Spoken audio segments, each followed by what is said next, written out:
Hey everybody, welcome back to my house for another Facebook Live technical session. Today what I wanted to do is talk to you about stability. Well, we've got a visitor. I'm just going to have to put Leo away. Say hi, Leo. There's Leo. I'm just going to put him away. Just 1 second. Okay, come here, buddy. Come on. Come on. You're a good job. You go in there. Go in there and sleep. Okay? Yeah, you're a good pup. Good boy.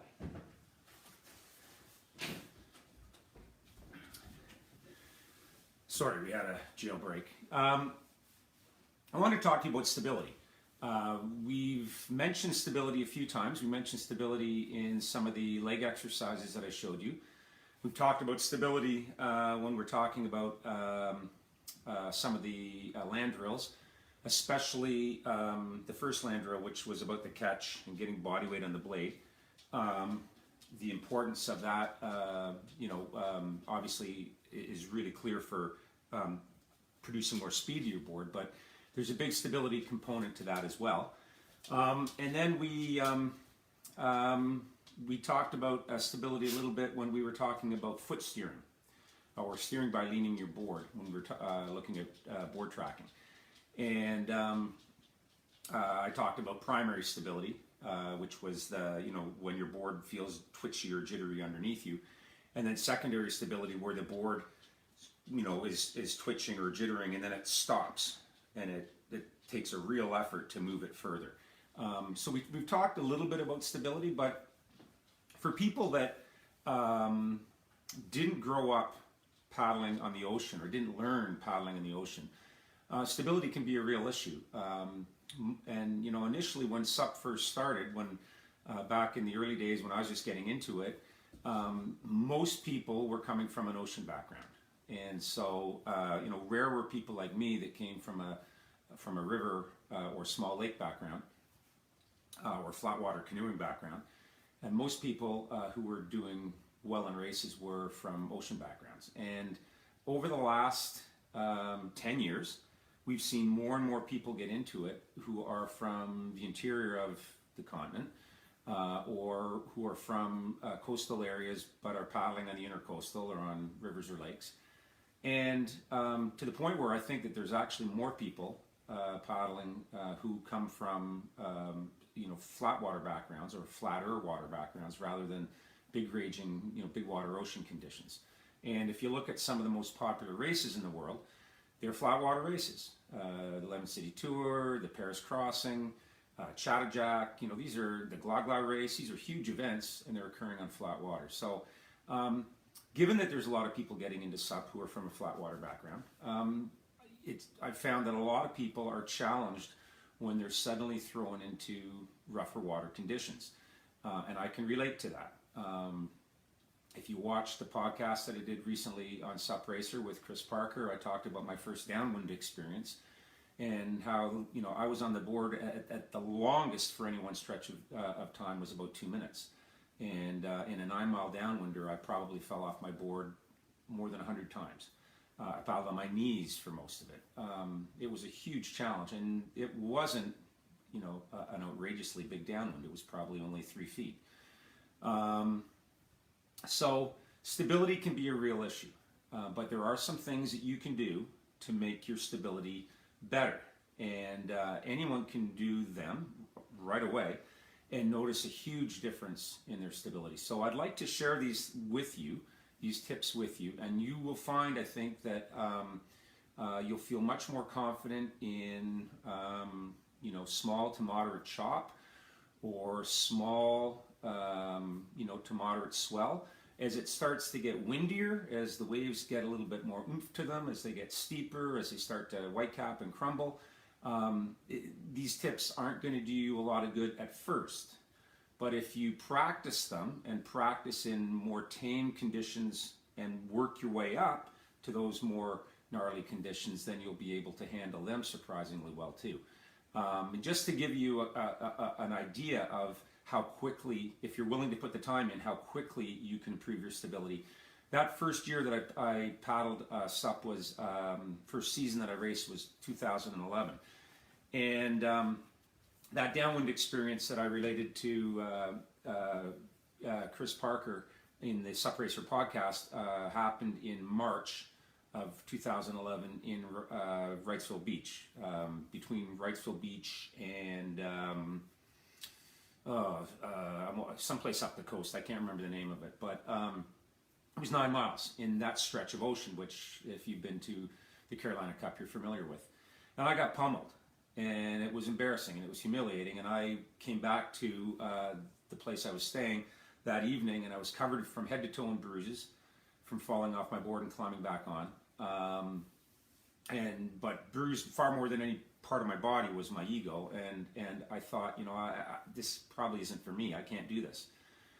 And then the next day, John Bosang and this other guy, William Pope, came to where I was staying and knocked on my door and said, "Come on, we're taking you surfing." And I was reluctant, but I went with them, and they took me down to the beach, right there, just sort of behind Tower 7 in Wrightsville Beach, and got me out in the ocean, and it was chest high, and it was glass, like not a ripple. And I was able to get out offshore, I was able to paddle around outside the break, and I was able to surf, and it was a ton of fun. And that totally rebuilt my confidence and my outlook on the sport and my place in it. And I came home, and from March until all summer, all I did was chase bumps on Lake Ontario. And if you've been to the Great Lakes, you know that they're big bodies of water. It's not a typical lake where you can stand on one shore and look across it and see the other side. It looks like the ocean when you're standing on the shore. And I spent my time, chasing bumps and getting pounded. And it got to the point where I was starting to get pretty good. I could downwind, I could paddle in side chop, I could paddle in big waves, I could paddle in small waves. I really improved. And I went back to Wrightsville Beach that fall for the Surf to Sound, which is kind of like half a Carolina Cup that starts on at the blockade runner and goes downwind to the jetty, and then it finishes on the inside. And that first downwind leg, I was great. I didn't fall in. My buddy Chris Hill, who was the top local and who took me on that disastrous first downwinder, got a little bit ahead of me off the beach, and I tracked him down and passed him and was well ahead of him before we got inside the jetty. And I never would have thought that could happen in such a short period of time. He didn't either. But it was simply because I was willing to put the time in, and I discovered a few things that really helped make stability easier. So I'd like to share these with you, and hope that they, with a little bit of practice, if you practice them, that they make a difference in your stability too, okay? So the first thing I want to do is I just want to tell you that everything to do with stability on a stand-up paddleboard is counterintuitive, right? So when you get out on the water, and it's rough, and you're standing inside your board, and hopefully you can see the board I've drawn on my floor here.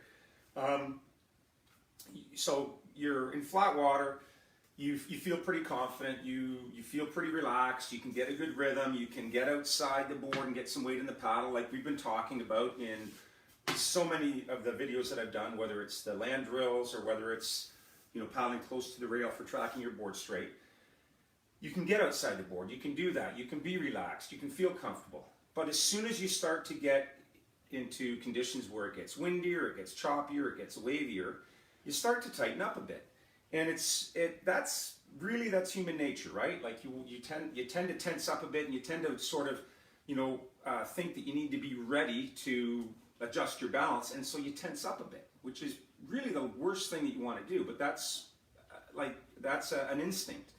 The other instinct that you have is that you're less comfortable getting outside the board when it gets gnarly like that. You tend to want to stay inside the rails of your board, so inside the green tape that I've got on the floor, and tense up. And you try to, you're not as daring, you're not as relaxed, you're not as willing to get on top of the paddle. And instead you kind of hide inside the rails of your board. And if you're cowering inside the rails of your board like this, it's the worst thing you can do for your stability. And yet that's human nature. So what I want to do is I want to show you some things that are counterintuitive, but that make a huge difference in your stability. And then hopefully, that you're able to get out on the water in the next, few days or the next couple of weeks and try some of these things. And like I said, like anything else we've been talking about, you start by degree, right? You don't go out into head-high stuff and strong winds first. You start in some mellower stuff and then you work your way up. But that's the same thing we've been talking about with any skill, right? You have to start slow or start at a level that's sort of within your wheelhouse and then work your way into progressively more challenging conditions. Okay, so the first thing is to trust your paddle. Okay, that's the first tip that I have for you. Trust your paddle. And I'm going to pick up my old C1 paddle because I learned this when I was a kid at the canoe club paddling in C1. So the very first thing I was told when I got down to the canoe club and saw the racing canoe and the coach was putting it in the water and lining us all up in the dock to each take a turn trying it, was to not let go of your paddle. Don't let go of your paddle was the golden rule. And the reason is because that is what gives you all your stability. Now, if you've never seen a sprint racing canoe, a single sprint racing canoe or a C1 before, it's 17 feet 7 inches long and it's very narrow. I don't know exactly how wide it is because they took the width restriction off of the boat a number of years ago and allowed them to get even narrower, but super narrow. And it's super tippy. It's made to go fast in flat water in a straight line. And anything else, it doesn't do well with. And it's super tippy. To compound that, you only paddle on one side. So you have to decide whether you're a left or you're a right, and that's the side you have to stay on. I was a right, so I was told to get in the boat, to kneel in the boat in this high kneel position, on my right knee with my left foot in front of me, and not to let go of my paddle. And then right away, when you're in the boat, you're really tippy because it's so jittery. We talk about primary stability in a SUP board. These things are just unbelievable in terms of lacking primary stability. But what the coaches wanted us to do with our paddle is feather the blade across the surface of the water. So you'd move it forward with the leading edge up, then you'd move it back with the leading edge up, and you're just moving it back and forth like that. And what it did was it kind of was like a pontoon or an outrigger or training wheels, and it allowed you to lean just enough on the paddle that it gave you some stability. And obviously, with a paddle only on the right side, you wanted your weight to be a little bit, to cheat your weight a little onto the paddling side, because if the weight got over onto the left, there was nothing there to support you, and out you went. But that was the first reason that you wanted to hang on to your paddle.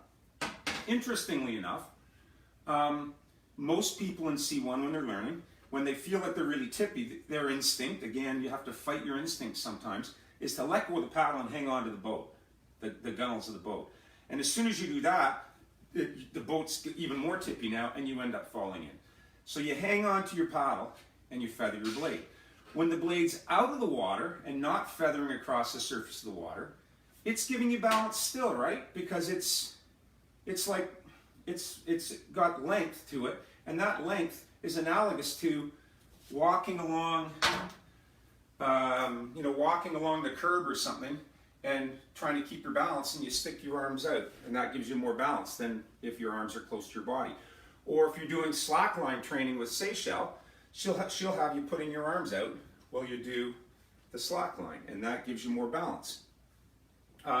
If you've seen, people, I watched a movie on Netflix the other night called The Walk, about some crazy French dude who in the 70s walked between the Twin Towers of the World Trade Center on a tightrope. And he had this big long pole, and I don't know exactly how he held it, but that gave him stability too, right?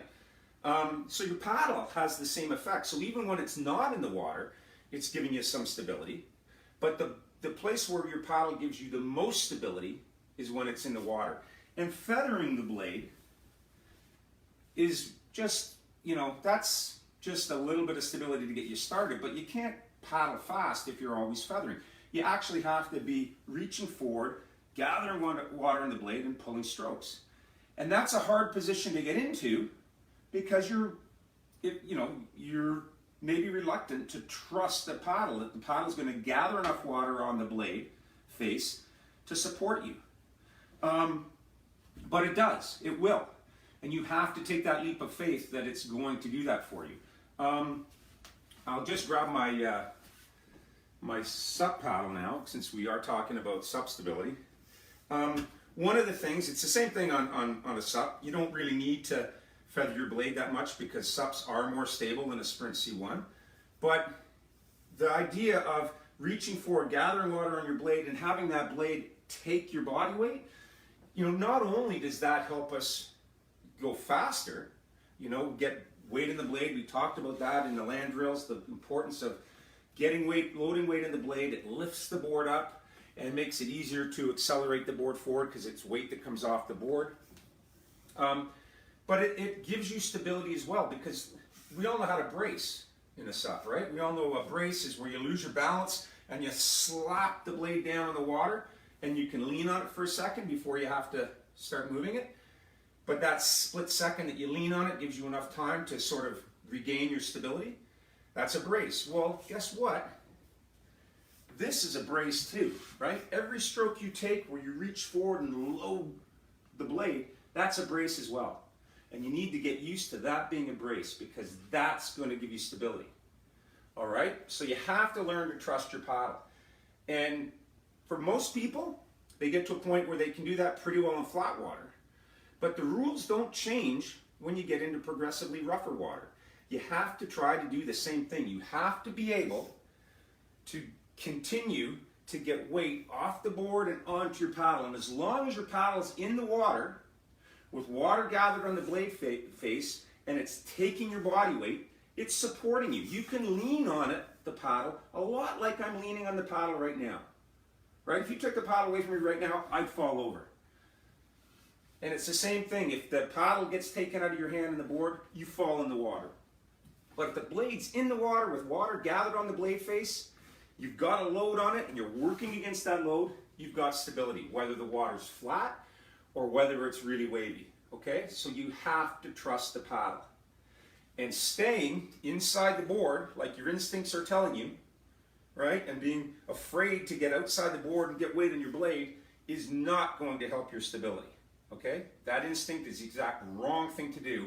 You're gonna find you have way more stability if you can just throw caution to the wind, get outside the board, and get on the paddle, okay? You are fighting your instincts, but you have to overcome your instincts, okay?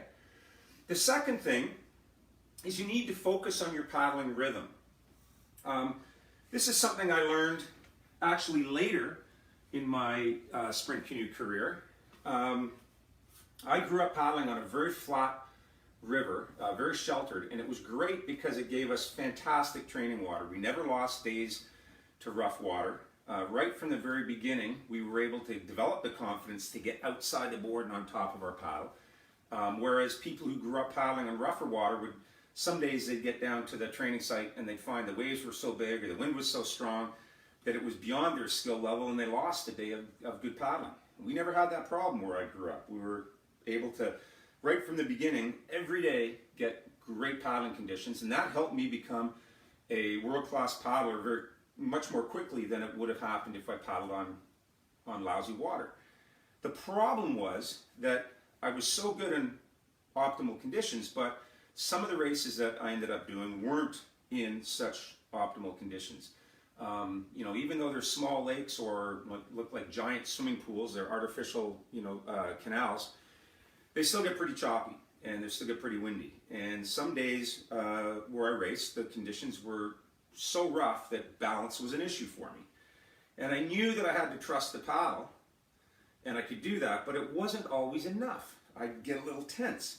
And it wasn't until I was at a training camp in Florida in the late 80s, I guess, and I had Thomas Budai, who was, a lot of you guys know Thomas Budai Jr., who's a SUP racer on the SICK team. This is his dad. I raced against him when he was in Hungary on their national team. He won a couple of medals at the Olympics in Montreal in 1976 in C2, two-man canoe. And then he emigrated to Canada in 1987 and he started coaching our national team. So I started working with him at that point. And in Hungary, they grow up paddling in really gnarly water on the Danube River, which has a big current, lots of waves from boat traffic and stuff like that. And it's the exact opposite of the great conditions that I paddled in back home. And so rough water to these guys was actually fun, whereas for me it was you know, not so much fun. And he told me something at our Florida training camp one year. We were paddling on the Indian River, the big river where we trained in Indian Harbor Beach, Florida. And it was rough. And he was like, you have to keep your hips moving. You have to keep your rhythm. Because what was happening was I was getting in these rough conditions and I was tensing up. So even though I could get forward and get weight on my blade, when I was in the water, you know, when fully loaded, I was tense. Because I was tense, I wasn't feeling the connection of water on my blade as well as I would be if I was relaxed. And you can try this drill. Just hold on to your paddle really, really tight. Flex all your muscles and get really stiff and tight and try to feel the water. And you can't. Your blade has no connection. It just zigzags through the water because you can't feel it. But if you relax everything and get some water loaded on your blade, you can feel every molecule of water that's loaded on your blade and you get a much better pull. And that much better pull, that feeling of water on your blade gives you much better sense of support. It gives you much more to lean on with your paddle.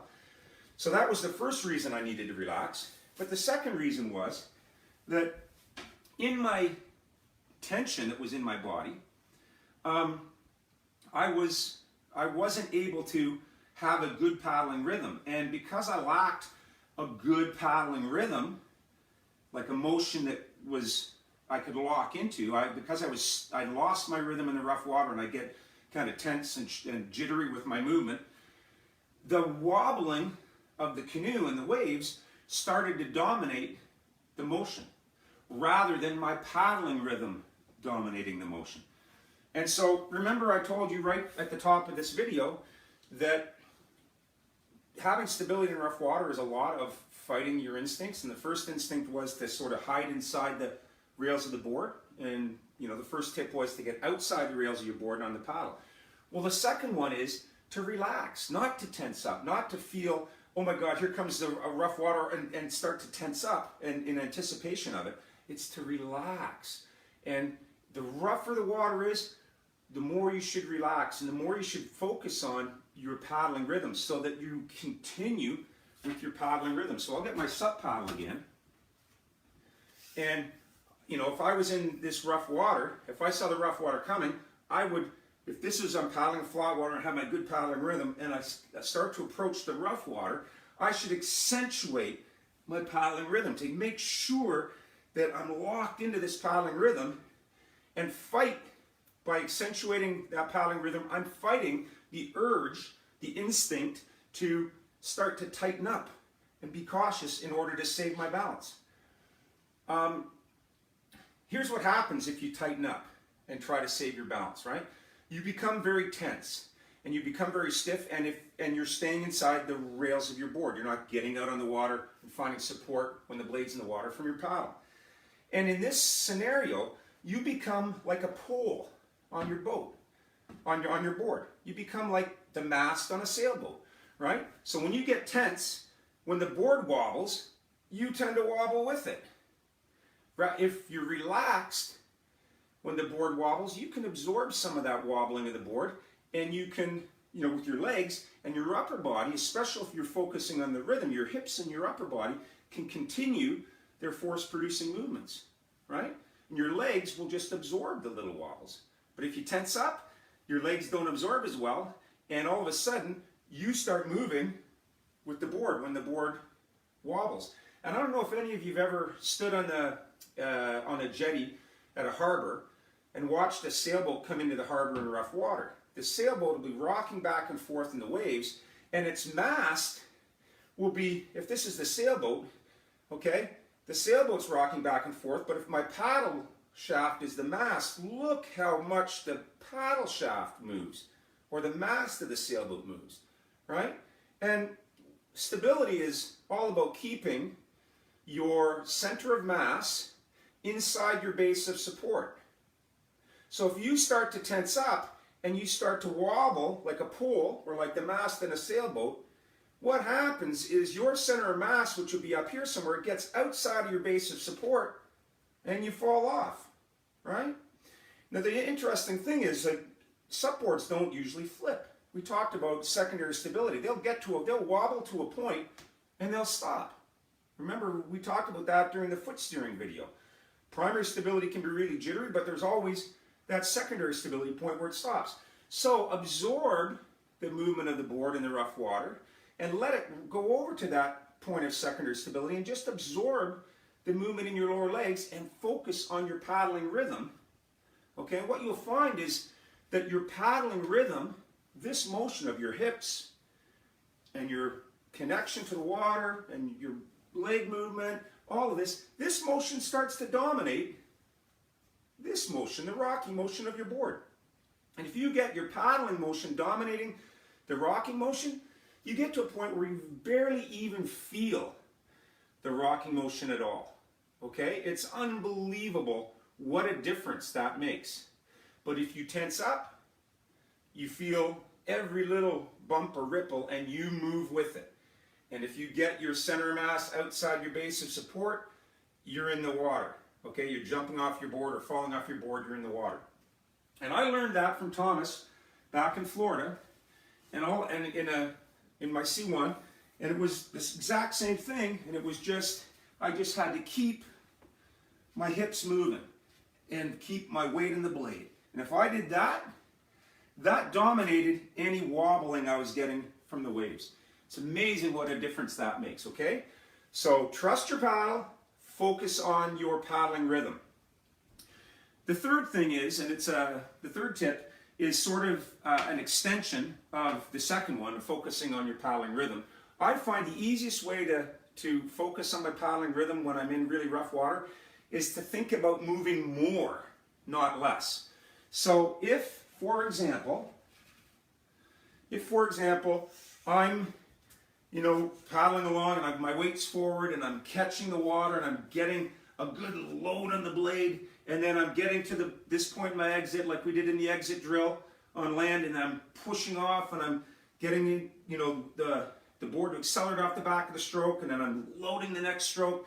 If I'm really focusing on that loading and unloading and hip motion and I see a patch of rough water coming, I actually try to do that more. I try to accentuate it. You do it even more.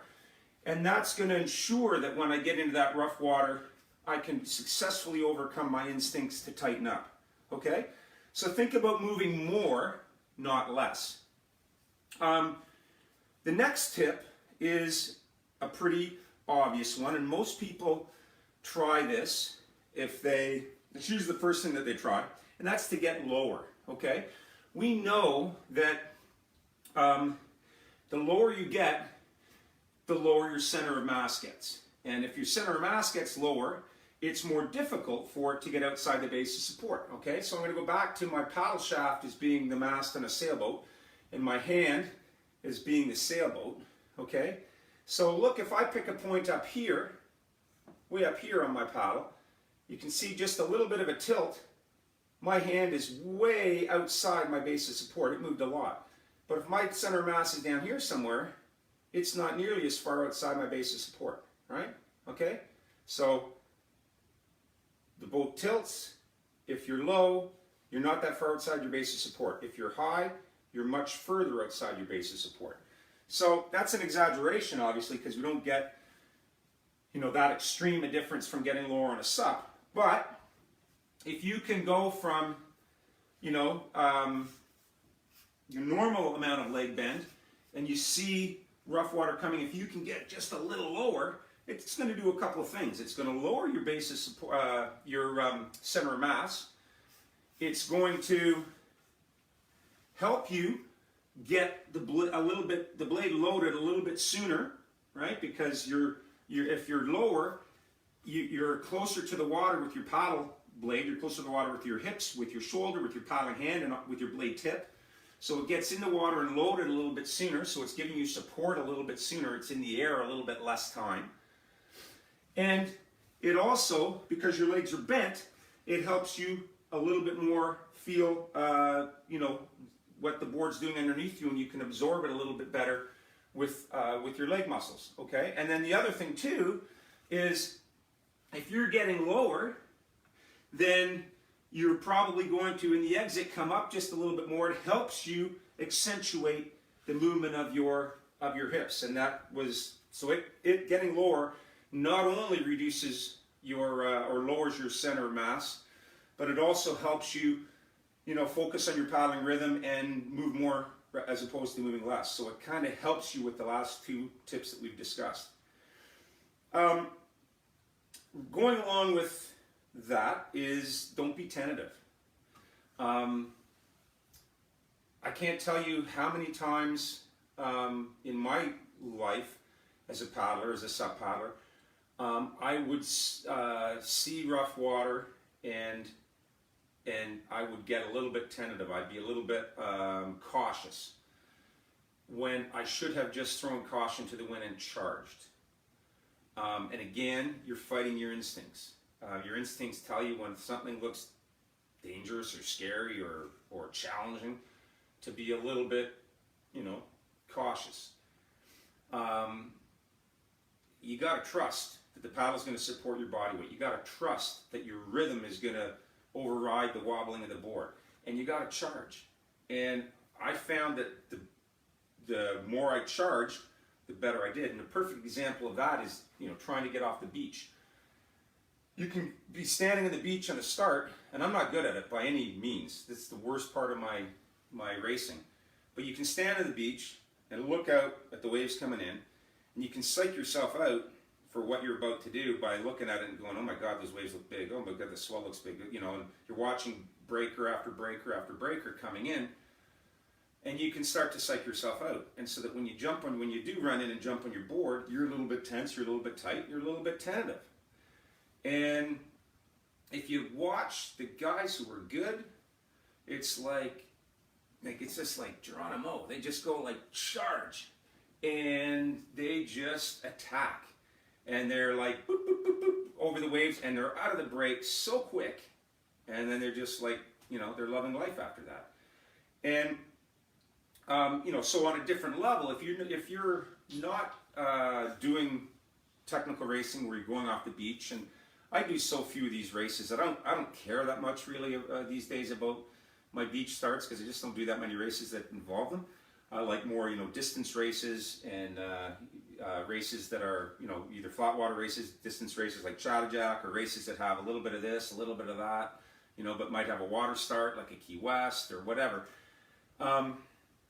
But even in those races, you'll have moments where if you're looking ahead of you, which you should be doing, anticipating the conditions that you're about to face, you'll see conditions changing. They're getting worse. Looks like it's getting more challenging. You come around a bend. Anyone who's done Chattajack can relate to this. You come around a bend on the Tennessee River, and you look, and all of a sudden you're in a headwind, and you can see whitecaps heading your way, or you're heading into the whitecaps, and people tense up. And what you should be doing is attacking. And if you attack, especially in a headwind, not only does it make it easier and your stroke's more powerful and you carry more speed between strokes and you spend less time in the air, and which is what you want to do in a headwind, it really helps your balance too. And again, by charging, attacking, and not being tentative, it helps you fight your instincts. And again, your instincts are telling you to back off, be cautious, don't be, like tense up, stay inside your board, all the things you don't want to do. Okay, so much of stability is about fighting your instincts. And the last thing that I would say, and this is more for learning instead of racing, but it even applies in racing too, is don't be afraid to fall in. In training, you cannot improve if you're not willing to take your lumps, if you're not willing to fall in, if you're not willing to get pounded. You just have to do it. Like, there's no way to be able to improve and to get better in challenging conditions if you don't A, go out in challenging conditions, and B, if you don't accept the fact that you might fall in. One of the most amazing things is that as soon as you fall in, all of a sudden you're not worried about falling in anymore, because the worst possible thing that could happen. You know, you go down, you go to the water and you start paddling like, oh my God, I don't want to fall in. Once you fall in, the thing that you didn't want to have happen has happened. You don't care anymore. It takes the pressure off you, and now you can just attack and relax. Excuse me. Now you can just attack and relax, and you don't have to worry about falling in anymore because it's already happened. And even in a race, I've found, if you're afraid of falling in, you're not going to race as well. If you just throw caution to the wind and say, you know, I could fall in, I don't want to, but I could, so I'm not going to worry about it, I'm just going to go. My experience has been, you might have a few close calls, but you don't actually fall in because you're attacking, you're charging, and it's like you're the antithesis of being cautious. You're just going for it.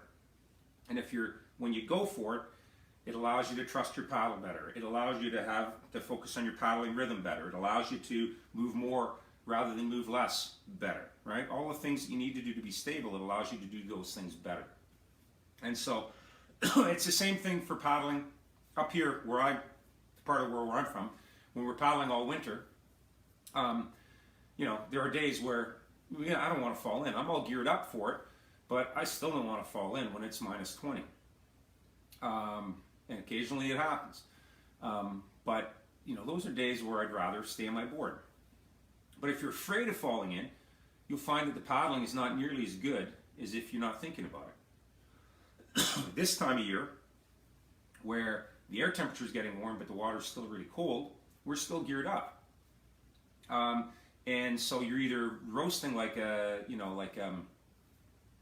turkey in the oven inside your dry suit, or you've decided to take your dry suit off, but now you're out there and you know that if you fall in, you've got no protection from that cold water. So you don't want to fall in. So you're a little bit tenser because you don't want to fall in. And you know, the most successful way to approach those conditions is to, you know, even if you don't want to fall in, it's like you can't think about it. You can't be afraid of it. You can't be concerned about it. You just got to go and put falling in out of your mind. And if you do that, you know, guess what? Usually you don't fall in. How many times do I come in having fallen in on days where conditions are, you know, flat to, you know, average, like, you know, I don't know, 2-3 feet? Very rarely. When it gets above 3 feet, I fall in more often, but that's okay. That's how you learn. But most days, you know, and I can be on a narrow board. I can be on a 21-inch wide sprint in 3-foot waves, and most days I still don't fall in. But if I'm worried about falling in, the chance of me actually falling in is much more likely. Okay, funny how it works like that. But the last tip is don't be afraid to fall in. Okay, now those are 6 tips, and some of them are kind of related to each other, or one follows logically after another, but they make a difference. And you know, again, the only way these tips are going to help you, or they're going to be effective for you, is if you practice them, and B, in the case of these tips, if you really commit to them. I cannot stress enough the difference between what your instincts are telling you to do, which is back off, be tentative, stay inside your board, you know, don't take chances, versus just going for it, charging, throwing yourself out and getting all your weight on the paddle. You know, just accentuating your good paddling rhythm. These things make a huge difference and make conditions that you look at and think they should be really challenging, it makes them much easier, okay? So I can't stress enough how important it is to fight your instincts. And like anything that we've talked about, I also can't stress enough how important it is to practice, right? So what I would do is I would start on flattish water, and I would establish, excuse me, I would establish that good paddling rhythm. And then what I would do is once you really establish that good paddling rhythm, that good, you know, getting weight on your blade, I start to look for conditions that are a little bit more challenging. And if you can, initially, try to start in flat water, so you can find your rhythm, and then go out into the rougher water. And it's a lot easier to start in the flat, establish a rhythm, and then go out into the big water and now start to deal with messy water. And start with messy water that isn't too extreme. As you get better at it, you'll be able to do a couple of things. You'll be able to start off the beach, so you're starting in messy water right from the beginning, and you'll be able to get into progressively bigger messy water. But it's a process, like everything else in this sport. Like we talked about in one of the previous videos I did with Gladwell and his 10,000 hours. It takes time. It's not going to take you 10,000 hours. It's not going to take you 20 years, right? I made a huge jump in this in a season, or half a season even. But you do need to commit to the process. You need to commit to the possibility and accept the possibility that you might fall in. And then you need to commit time to practicing these things and seek out conditions that are challenging. Don't always stay within your comfort zone. Don't get too far out of your comfort zone, but don't stay totally within it. Push the boundaries a little bit each time. Master that level, and then challenge yourself at a slightly more, more messy conditions, or slightly higher level of I don't know, insanity out there on the water, till you get to a point where you can be out there on a skinny board on a really messy, waist high day or something like that, and you can be actually having a lot of fun with it. And the last thing I would say is that anyone can do this. Anybody can do this. To give you another example of that is, I started paddling on a 28-inch wide board, and for the first 5 years of my paddling, I paddle on the same 28-inch wide board. And I don't have many regrets about anything I've done in paddling. I've had a lot of success, but I've also had some good failures, but I've learned from them. But one of the things I do regret is that I didn't challenge myself and go to a narrower board sooner. Anyone can get good stability if they work at it and follow these suggestions. And anyone can paddle on a narrower board if they're willing to spend the time mastering it. And I'm now on a 20.75 inch wide sprint, and I can handle it in rough water. I don't always use it in the biggest water. I'll go to a 23 or 23.5, but those boards are a lot narrower than what I started on. And I could have, if I was ambitious, I know now, I could have moved to those with boards much earlier, and I do regret that I didn't do that. The key, though, is to be willing to spend the time, and it's to do things by degree, to not go from like a 28-inch wide board to a 21-inch board all in one hop. You go from a 28 to a 25 to a 23 to a 21 over the course of a couple of seasons or 3 seasons. And if you're, out there daily, or at least, 4 times a week, and you're challenging yourself by degree, again, you don't go from, flat to, the perfect storm right away. You incrementally challenge yourself in progressively harder conditions, always fighting your instincts to be cautious and thinking about charging. Anybody can get better in these kind of conditions and be, like a productive or competent ocean paddler. It just takes time, and it takes just an understanding of that your instincts in this case are bad, and what leads to success is basically diametrically opposed to what your instincts are telling you.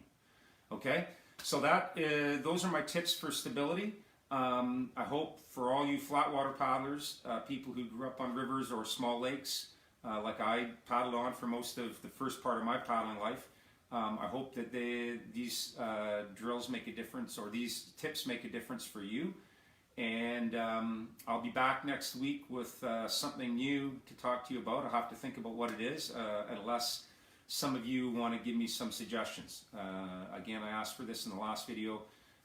Please reach out to me with your requests for something that you'd like to hear me discuss or talk about, because sometimes that really helps me come up with some new material. Okay, So have a great weekend, everybody. Keep safe, and I will talk to you soon. All right, thanks for joining.